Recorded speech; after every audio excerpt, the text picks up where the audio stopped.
Every morning the world starts quietly, one soft light at a time. Homes flicker awake, shops open. People take those first small steps into a brand new day. And in all of that ordinary movement, there's something kind of extraordinary. A moment worth noticing, a spark you feel before you even name it. Sometimes it's quiet, sometimes it's small, but kindness shows up right on time. And every morning we choose to show up with you so we can look for that spark together. Good morning. I'm Matt Rouff, the Uncommon Kindness Guy, and this is Kindness Rising. Let's rise together.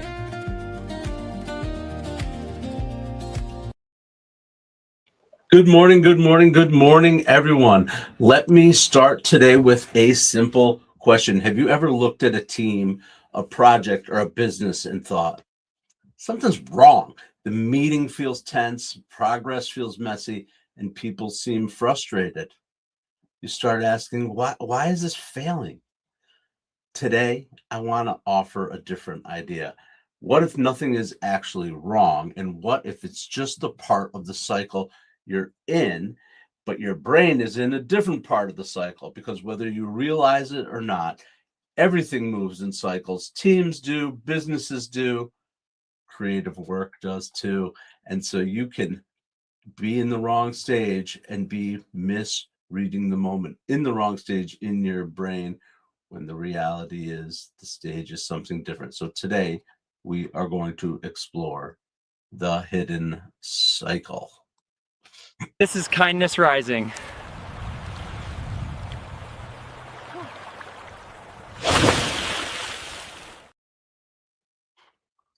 Good morning, good morning, good morning once again, and welcome into Kindness Rising, your morning dose of hope, humanity, and heart. Today we are getting back on track with our leadership lessons and discussions. We're going to talk about cycles of teams. We're going to talk about that big news that was out there that's been the viral video of leadership, and everyone is weighing in on that one. I've got my own take too on those burger eating leaders. The burger eating leaders, you guys probably know what it is I am talking about. But first, good morning, Cheryl Raphael Whitaker. It starts with Joy Live. So glad you are here with me this morning. We're talking about cycles of teams. Cheryl and I are part of a team. We're part of a team at the Mornings in the Lab Network, and we are getting up and getting after it, getting going every day that we can. Absolutely every day. We are rocking and rolling with Cheryl Whitaker, with her It Starts with Joy live program on Wednesday mornings at 8:30 a.m. And I'm here every day, 7:30 a.m. Keith, of course, is over there in the big show, 8 a.m. Mornings in the Lab with Keith, John, and Friend. We've got Jason Hewlett joining us in the evening. Sometimes we've got a couple of new shows on the horizon, and we're going to talk more about that too. But thanks for joining, Cheryl. I appreciate you. And Roseanne, of course, Mama Nona. Roseanne is out there. Thanks, Mom, for joining. Love it. Mom, you know about being on teams. Cheryl, I know you know being on teams. Sully, absolutely. We are talking about the business cycle. Actually, we're not talking about the business cycle. First, we're talking about cycle of teams. Then we're going to talk about business cycle. Then we're going to talk about those fast food CEOs and their burger eating branding. All right. But of course, here it is. I'm showing on the screen the idea of teams that grow together in a classic pattern. This is classic business school stuff in terms of the way teams form, the forming stage, and the way they perform against those stages. Actually, you go down a little bit in terms of performance as the team is storming and figuring out what their identity is, and then norming. That's where the real growth really starts to happen, where things are taking off together. Everybody's understanding and performing, which is when you're at that peak performance.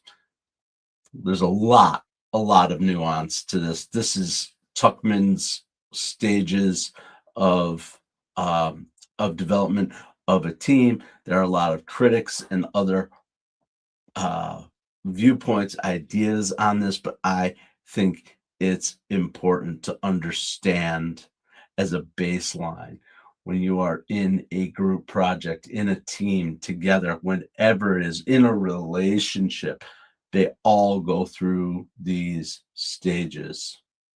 There's reasons why, what you do, strategies to address it, a lot of nuance. Sometimes these stages, groups go through these stages very quickly. Sometimes it takes years and years and years, and they stay stuck in a stage for years and years and years. We want to get our teams to that maximum performing level without pushing too far into the adjourning, although there is that, because that is the circle of life and the cycles of ups and downs, and teams change and evolve. But here's the thing. I've seen it, I've experienced it, and I'm in it in a number of ways in my life right now.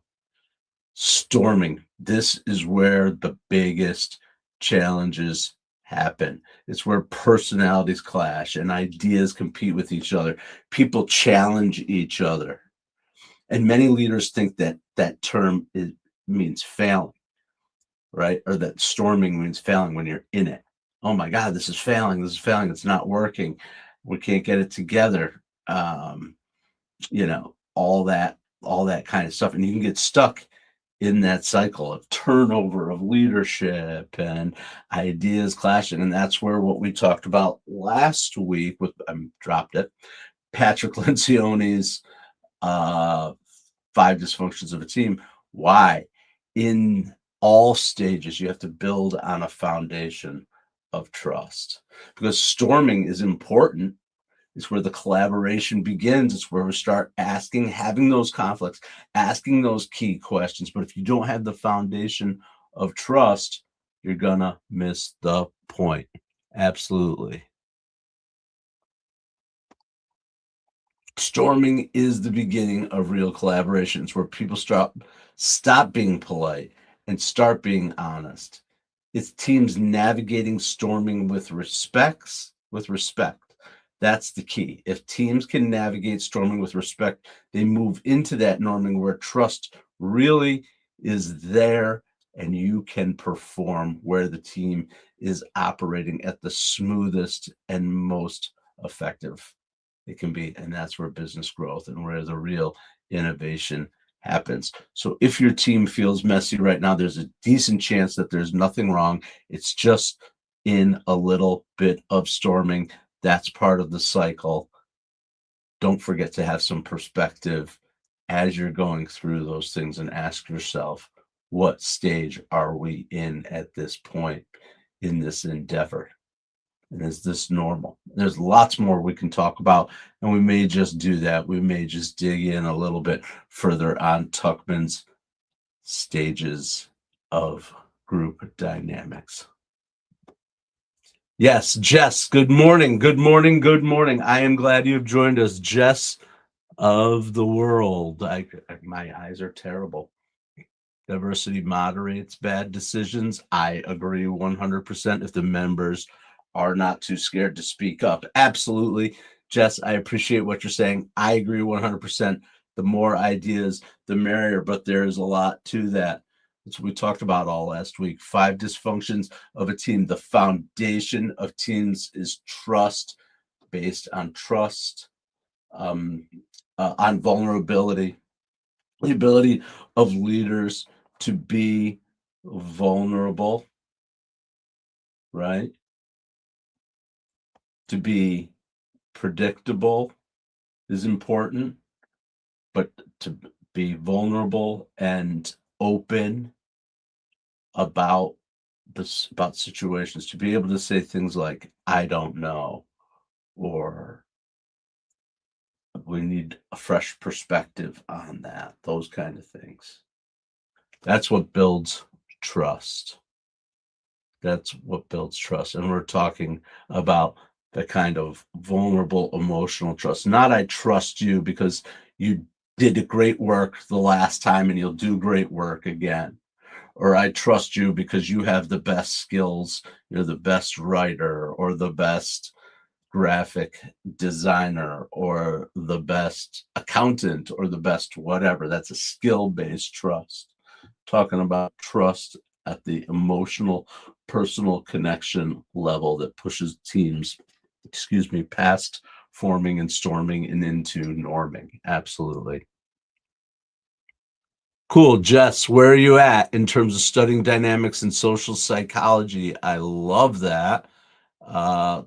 Yeah, absolutely.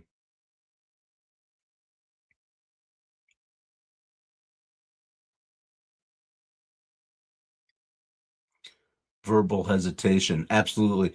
There are tools that facilitators use. Really, I love this conversation, Jess. Thanks for jumping in. This is the kind of stuff we're talking about. Don't forget to subscribe to the channel and come here every weekday morning at 7:30 a.m. Third year psych major in Kentucky. Guess what? I've got a daughter who's graduating in psych up here in upstate New York. Right now, she'll be graduating in May from a university up here and is going on for her master's she's going for her MSW, master's in social work, but she's getting her undergrad in psych. So we talk about these things. That's cool, Jess. I feel like I'm talking to my kid when I talk to you about this. Maybe she'll be interested in this stuff when she comes home this weekend. Cool. Jess, thanks so much for joining. I appreciate you. Oh, you're an adult student. That's cool too. All right. Love that. Love that. I love that even more because it means you never stop learning and you never stop growing. And that's what we believe here on the Mornings in the Lab Network and at Kindness Rising, where we show up every day. So welcome, Jess. Please subscribe to the channel, like the video, give it the thumbs up, say hello. It helps us tell your friends that this is the place to be. 7:30 a.m. Eastern Time every single weekday, where we talk about cool stuff like this. And we talk about our 6 strings. Jess, I'm talking to you. Stick around and hear about the 6 strings of Kindness Rising. We're talking about kindness, curiosity, self-awareness, growth. What am I missing? They say curiosity, kindness, curiosity, self-awareness, growth. Oh my God, my brain. Balance, action. There we go. Got them all. There you go. Here's the thing. When you talk about storming in groups, and you look at the strings and how they're connected with that, right? Kindness in storming, that means being able to disagree without disrespect. Curiosity, asking why someone sees things differently than you do. Self-awareness, noticing when your ego is entering the room. Hey, whoa, I got to check myself here as we're storming a little bit. Action, moving forward instead of reliving that same debate over and over again, getting to a place of facilitated growth together. And balance. Here's the thing, man, not every disagreement in a group is a crisis. Yeah, you have to work through it, but let's keep it to a level, right, of balance and understanding and perspective. And lastly, growth, because when storming happens, that's where the great teams are forged. And when those teams understand what stage they're in, it brings the temperature down in the room a little bit, and storming becomes the doorway instead of a disaster. All right. Enough of storming, norming, and all that stuff. Jess, cool. Thank you so much. I honor and respect that. I think it's amazing when people go out. We all have lives that we live that comes up and it comes down. Maybe you went to undergraduate school right out of high school like I did. Maybe you're not in school. Maybe you're learning in other ways, because people learn through hands-on experiences or adult education, whatever it may be. The point is to never stop learning, never stop being curious and growing. That's what we're doing on Kindness Rising. That's what we're doing on Mornings in the Lab. Absolutely. All right. Well, let's get to it. The burger guys. Anybody out there in Kindness Rising land know what I'm talking about? The branding discussion from the videos of the burger guys talking about the CEOs of both McDonald's and Burger King tasting their food. And yeah, it's turned into a thing for McDonald's because their CEO is a little bit awkward, to say the least, in eating his own product. Definitely shows a difference in branding and in style. But a couple things. One is people are talking about McDonald's a lot more because the CEO took an awkward bite than when they did their caviar and chicken nuggets for Valentine's Day. So is any press bad press? That would be the first question. And then the other thing that I think about this, and I'm going to show you the difference, but this is just my opinion layered on top of it before I even show you the video, which is I hate when people do things and then I shouldn't be saying hate. Keith, John, if you're out there listening, la, la, la, la, la, I didn't say hate. But it doesn't sit well with me when people pile on people for being awkward or making a mistake. And not because of, oh, I feel bad for that person. Yeah, that guy. So his team sort of failed him in this from this perspective. But what bothers me is there might be someone who wants to try something sometime, wants to try to do something differently right here on social media, put themselves out publicly in a way that is natural to them, but maybe perceived as awkward because of the norms that people have because of it, right? And so a CEO who's got a great idea and wants to bring it to life or whatever the case may be, wants to just go on and be natural and be himself. And she could be, they could be, have so much value to add, but because they see people piling on to other people who've made mistakes, they become reluctant. At the Mornings in the Lab Network, we believe everybody has a voice and has value to offer, and to do that in the morning and to lead your conversation in the morning is the key. And we can help you or someone you know or your brand or whatever the case may be to show up with authenticity and consistency every day or any day, one day a week. We've got kinds of programs. I'd love to talk to you about what we're building here at the Mornings in the Lab Network. All right, let me see if I can do this without boom, boom, boom, boom, boom. You guys seeing that yet? Not yet. I think you are now. This is what I was talking about right here. This McDonald's. Okay, there we go.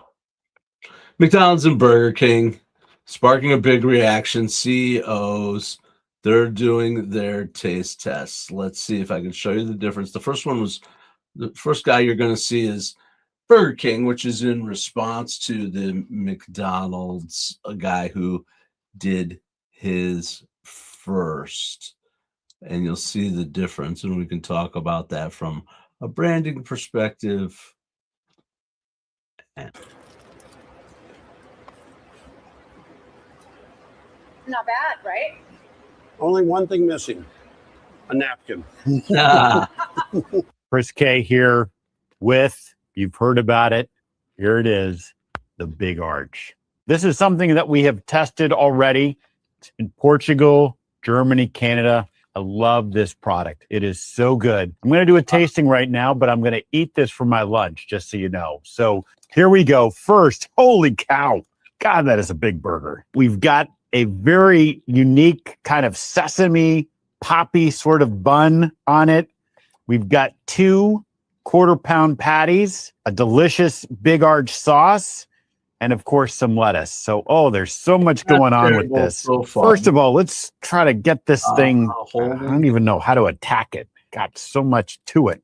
Oh, there's also some crispy onions on here as well. I see those kind of coming out. All right, the moment of truth. That is so good. That's a big bite for a big arch. All right. So you see the difference. You see the difference in the approach, right? And the guy is getting a whole lot of, sorry, I move things around. Whole lot of flack about that clip. I don't think it's as bad as people say, except when you compare it to the Burger King one. Obviously, Burger King is known as having a very snarky and responsive brand. It's just part of their brand, their social media brand. If you ever see some of the stuff between Wendy's and Burger King in particular, that's been an interesting little challenge. Yeah, it's so marked. People who make the product are completely removed from its production. Jess, I like the way you're thinking down there. It is absolutely true. And as far as that goes. Yeah, they're calling it the Burger CEO Wars. And you can see the difference. You can see the difference. I question how authentic the Burger King CEO was in that, because they knew they were responding. So he wanted to play up that juiciness and the stuff in the napkin that was clearly a planted line, even though he handled it pretty well. If you look really closely at those two. But again, my take on this whole thing is I don't like it when people glam out. We can giggle, laugh, whatever. Oh boy, cringe a little bit. But when it becomes piling on and that kind of thing, it makes people reluctant to want to try things. I think the guy was legitimately trying to do something, the McDonald's guy. I wouldn't, first of all, I want to make sure I'm clear. I don't eat either of those things. I don't eat Burger King or McDonald's. Maybe a McDonald's fry every once in a while. I can't tell you the last time I was in a Burger King, so it's not a commercial for Burger King. It's not a commercial for McDonald's. If anything, I lean towards, if I have a craving, it would be more for Sonic, honestly, Sonic Tots. But that's the few and far betweens. Anyway, that's not the point. I prefer good whole food, and trust me, I eat a lot of junk too, but at least try to use real food.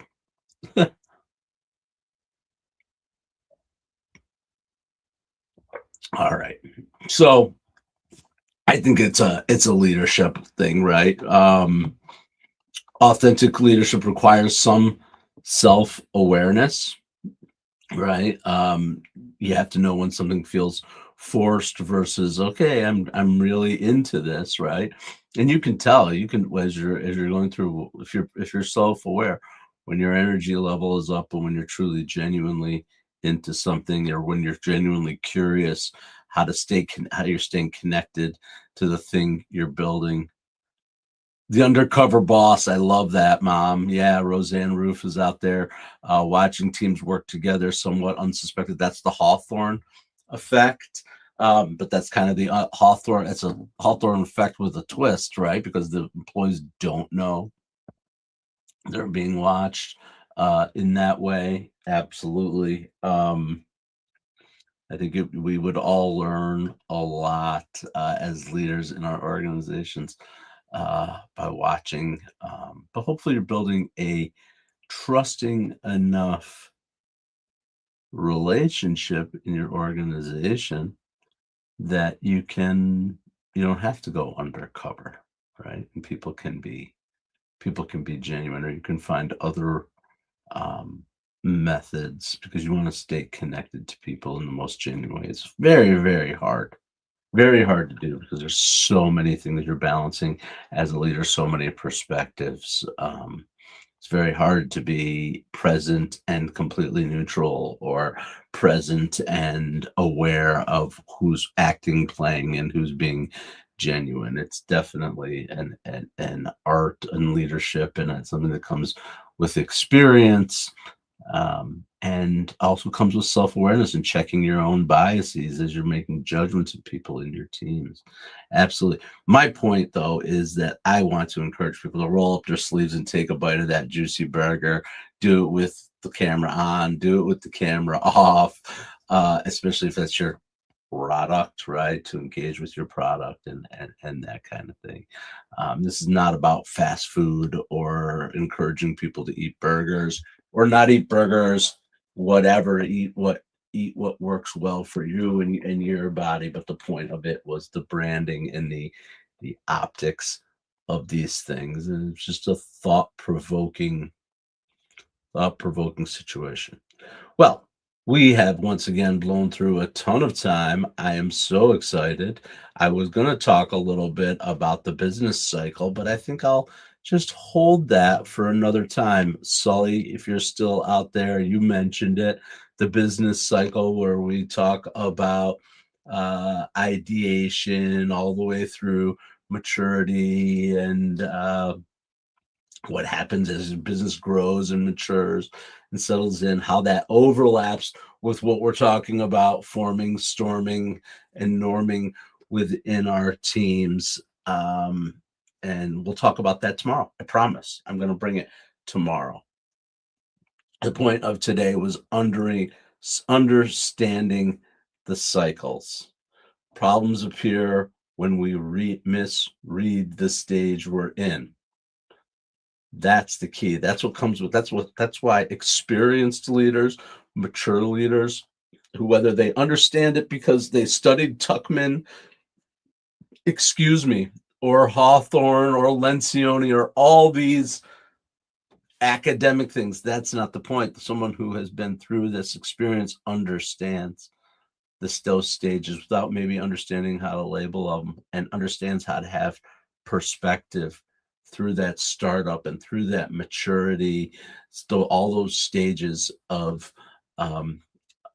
growth and understanding. Even within teams, you take a mature business, and even within that teams, you're going to have new ideas, new products developing, new teams forming, new stresses from the outside that force you to get together and form a group, storm, norm, and perform your way through the problem. So we'll continue to talk about that as one of the concepts that we lean into on Kindness Rising, as we continue to bring insights for growth, balanced with having a little bit of fun, bringing in that Gen X nostalgia, all that stuff. That's what we're building as an environment here on Kindness Rising, that people want to get up 7:30 a.m. Eastern every day and join us here. Join in the chat, subscribe to the channel, get up with a little bit of kindness.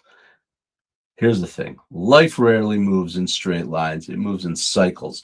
Teams form, ideas grow, businesses mature, and sometimes things fall apart so that something new can become better and change. The wisdom isn't trying to escape the cycle, but in learning to see it, understand it, recognize where it's hidden, and stop panicking. When you start leading with presence, patience, clarity, and kindness, you'll understand your cycle and be able to move forward. Thanks for joining me here on Kindness Rising. Get on over to Mornings in the Lab with Keith, John, and friends next. Hang out with Cheryl Raphael Whitaker on It Starts With Joy Live. Hang out with Jason Hewlett on the Jason Hewlett Show, and check out the Mornings in the Lab, mitl.network. That's where we live. I'll see you tomorrow. Jess, it was nice to meet you. I hope you'll come back 7:30 a.m. tomorrow morning. Drop in, say hello, keep the conversation alive. Tell your friends about the greatest place to join in the Mornings in the Lab network, and Kindness Rising. Until tomorrow, stay uncommon and stay kind. What if your mornings could be inspiring and ridiculously fun? Kindness Rising isn't just a show, it's a full wake-up vibe. It's freaking fun, people. Yeah, man, it's got real get-after-it energy. I love it. Wake up with Kindness Rising. I help purpose-driven people grow their impact. 5-ingredient recipe to help you build your personal brand, Get out there and take kind action. If it's live, they'll feel it. On Kindness Rising, we bring you proven strategies and fresh ideas you can actually use. If you're not failing, you're not trying. Exactly. Fail fast, rebound faster. You'll see the bloopers and the genuine connections that make kindness contagious. We sometimes get into a little bit of trouble. Pretty much my life made the list. You can trust what you see right here is honest, respectful, and uplifting. Social impact organizations, and we always talk about them. Try kindness. It's way cheaper than therapy. You just made my day.